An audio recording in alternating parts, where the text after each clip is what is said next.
Boss fights in video games are a very significant part of an experience. You kinda get tested on your skills. It's pretty serious business having to fight a big chunky challenger like this. But you have to realise, while it is a deal of dead serious measures, you have to be able to have fun while fighting them. Sure, not every boss is going to be a party, but I'm sure there are examples of boss fights that are just so fun to face off against, which is why this list counts down 10 of the most fun boss fights that I've experienced at least. Keep in mind that this list is very personal, and you may have your own boss fights that you've experienced that you think are really fun, and if you do, then by all means feel free to comment them down below. But you know how those YouTubers, they say, oh, if you really like this video, comment down your favorite color or your favorite flavor of chips or something like that. They don't actually check those comments. You've been lied to. Okay, I'm sucking the fun out of this video already. Let's not make this video too sad to watch. Your typical boxer might come off as a very stoic, determined fighter who is ready to dent a person's face with just one flick of a fist in their general direction. But tell you what, Punch-Out has a cast of different boxers who are ready to dispel that stereotype. Glass Joe is definitely one of those. But Punch-Out for the Wii brings someone really new to the camp. Speaking of camp, this guy is very camp. Flamboyant, as they say. Ready for this? Yeah, just go, kid! This guy is groovy AF. This guy's groovy AF. Ready to bring his moves into the arena, he ensures to make every punch as hilariously flamboyant as possible. Every dodge and punch undergone in this match is really fun to pull off, considering the other fighters who seem much more brutal. Disco Kid, on the other hand, is just here to dance. In your rematch against Disco Kid in Title Defense mode, this guy comes in wearing a purple leotard. What is this? This is a boxing tournament, not Dancing with the Stars. He's like the Richard Simmons of this game. You know what this calls for? A bit of dancing.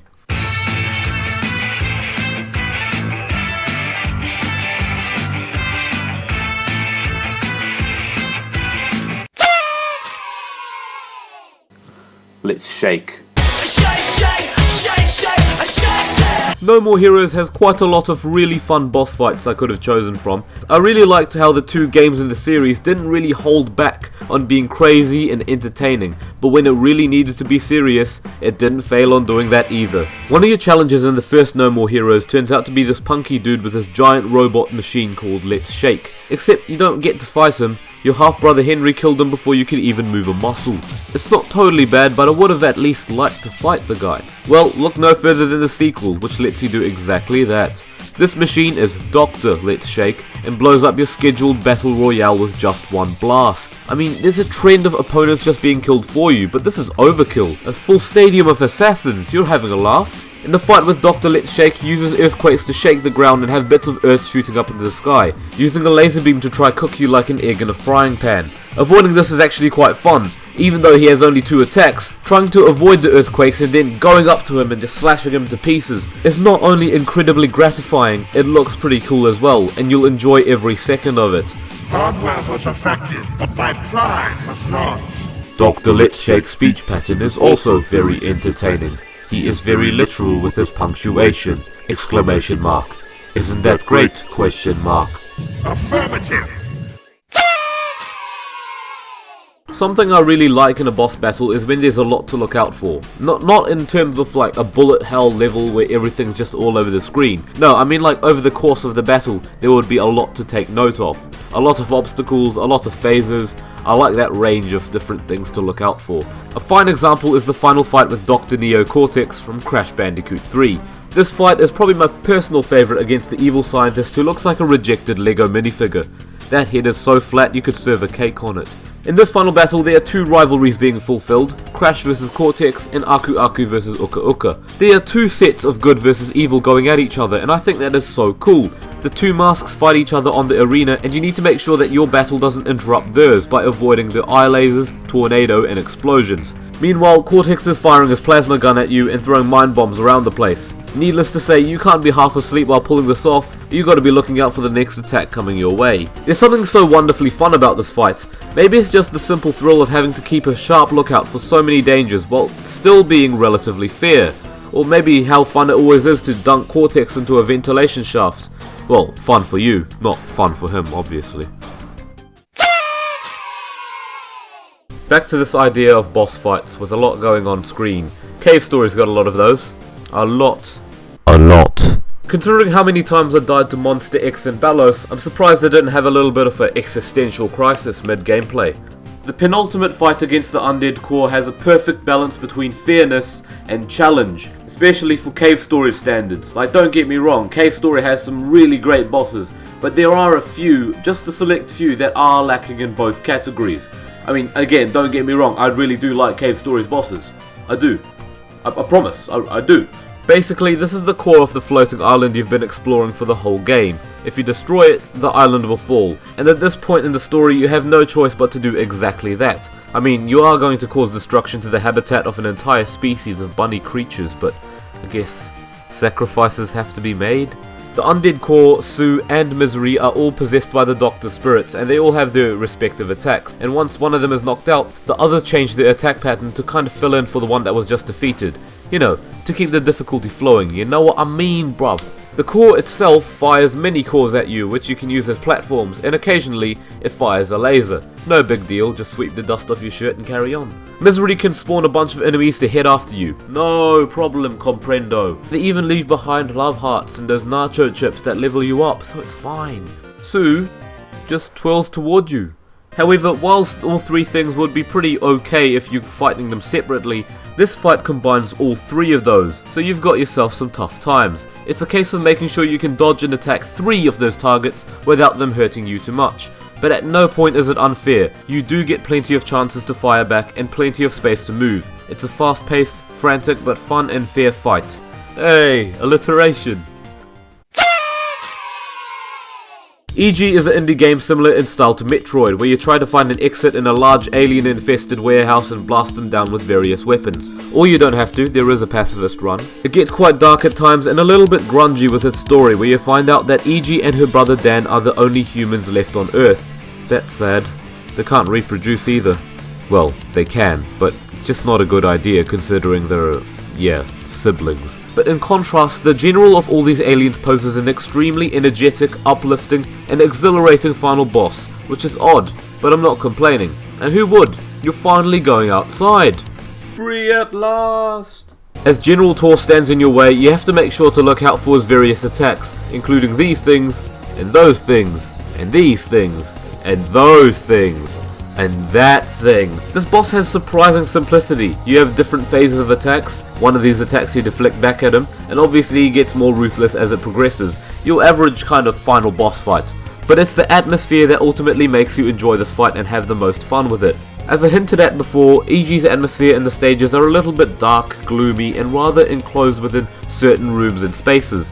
Here you have the music, the sunset sky, and the freedom to jump however you please around the arena, and it evokes a lot of energy in the fight. It feels good, you know? It lets you have a lot more fun on screen than having been restricted to tight spaces in a musty storage building. Let's talk a little bit about Lollipop Chainsaw, a game made by the same guy who developed No More Heroes. And just like No More Heroes, it doesn't hold back on trying to be crazy with its fights. Each boss is based on a different genre of music, like funk, or psychedelic, or punk. It calls for ideas that eventually lead up to one of the most fun, Lewis Legend. Sure, Josie had a fun looking battle, but in terms of how fun you can get during the fight itself, you're gonna have so much of a blast facing against a rock star who gets so angry at you that he transforms into a giant elephant mech. You know, as you do. But before that, you get a real crazy motorbike phase where you shoot Lewis, who drives around the arena while he fires at you with his guitar cannon and machine gun, whilst also taking down zombies around the room. After knocking the dude off his bike, you slice off both his legs. Surprisingly, instead of heading to the Special Olympics, he actually keeps fighting you, this time as a huge metal skating beast with tusks and spinning blades. Not to mention, being able to chainsaw pieces of its body off bit by bit is a feeling that I got hooked on very quickly. Speaking of sawing off limbs with a chainsaw, we're gonna get back to that real soon, but you'll have to wait until then. You didn't have to wait long. Our next destination is Mad World. This game is packed with a lot of fun bosses to have a go at with your arm-mounted chainsaw, but let's get straight to the point. Von Twirlenkiller is simply the standout, or maybe I should address him by his full name. Herr Frederick von Twirlenkiller. Did I pronounce that right? I don't know. I don't care. I can't always pronounce names correctly. That's Kitsune Hawk's job.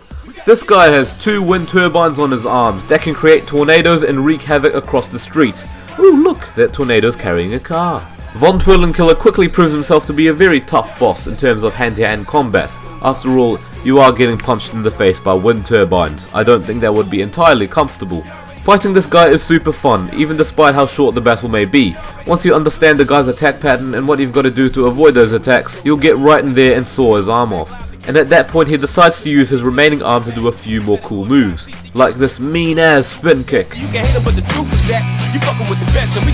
Not to mention, every finisher in Mad World is so gratifying to pull off, a prime example of how quick time events can be used very well if they're integrated all throughout the combat. You punch him up in the air and shred him to pieces with his own turbine. Get a taste of your own medicine, Dr. Twirlenkiller. Need a band-aid for that? A little bit of cough syrup?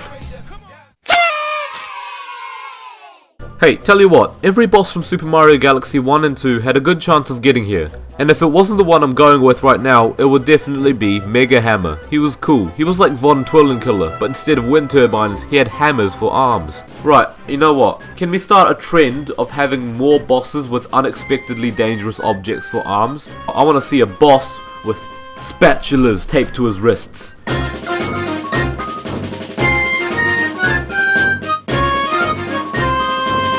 I'm getting a bit off topic. The boss I'm talking about doesn't have cool arms, but it does make up for that. I'll explain that bit later on in the segment. For now, marvel in awe at Bowser Jr.'s Boomsday Machine. I love this boss. It's so fun, with so many different obstacles to look out for, as it is a machine with many different weapons to use. I imagine Bowser Jr. just being inside like a little kid at a control panel, just pushing random buttons going, oh, which one should I press next? This one. Fireballs, fire spinners, and sometimes a large vacuum trying to pull in all the clouds around you. You also get to use Cloud Mario here, so that's definitely a bonus. You have to create cloud platforms, then kind of float them up to him, but you do this by using the wind turbines on the ground. Well, we just talked about those, haven't we? I assume those wind turbines are probably powered by Von Twirlenkiller, awkwardly just working underneath the arena. You need to smash the glass above him 3 times, but on the 3rd try, he reveals that the Boomsday Machine is actually a tank. Man, forget having spatulas for arms, having tank wheels is now where it's at. Now that the Boomsday Machine is moving around the place, the fight becomes more like a game of dodgeball. Fiery dodgeball.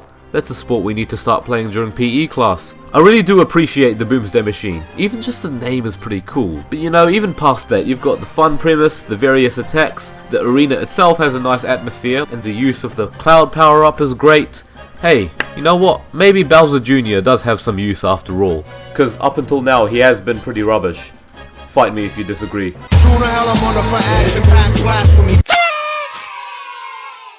I really enjoyed the motion controls in Skyward Sword. Getting you to actually slash around for yourself was something I really ended up loving, and in boss battles, this mechanic was probably put to its full potential. Girahim is definitely the top dog in this case. I say top dog because he slobbers all over Link when you first meet him.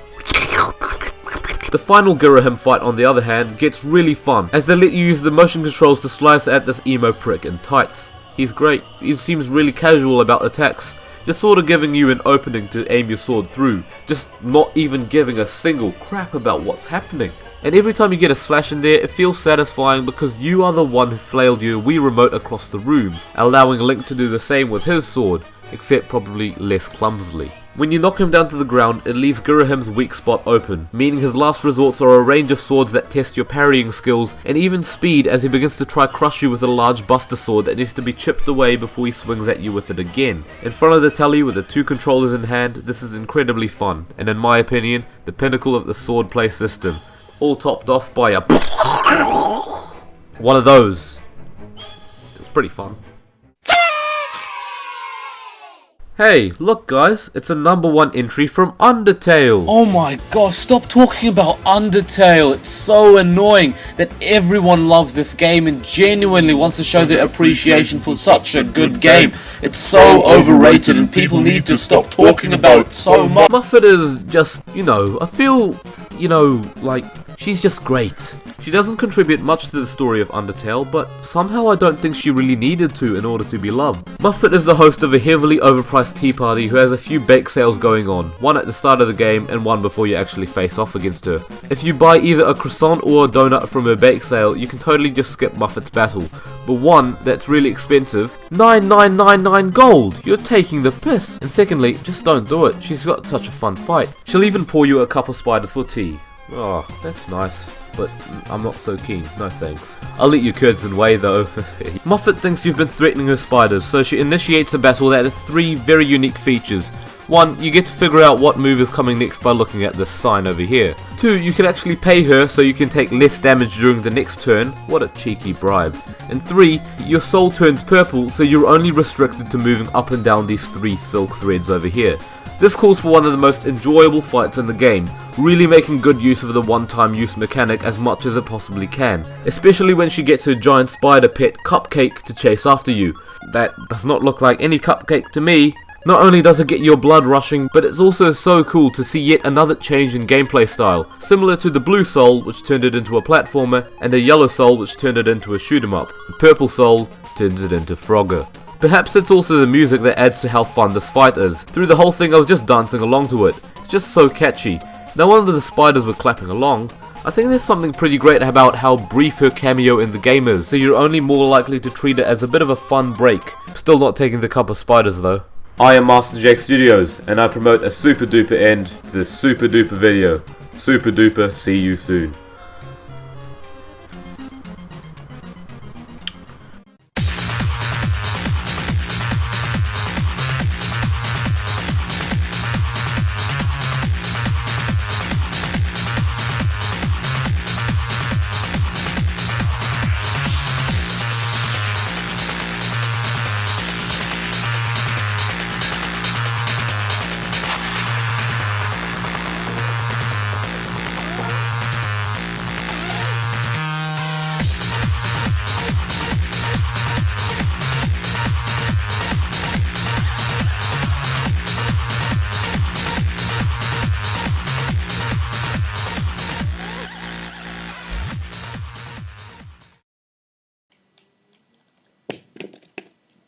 This is crap!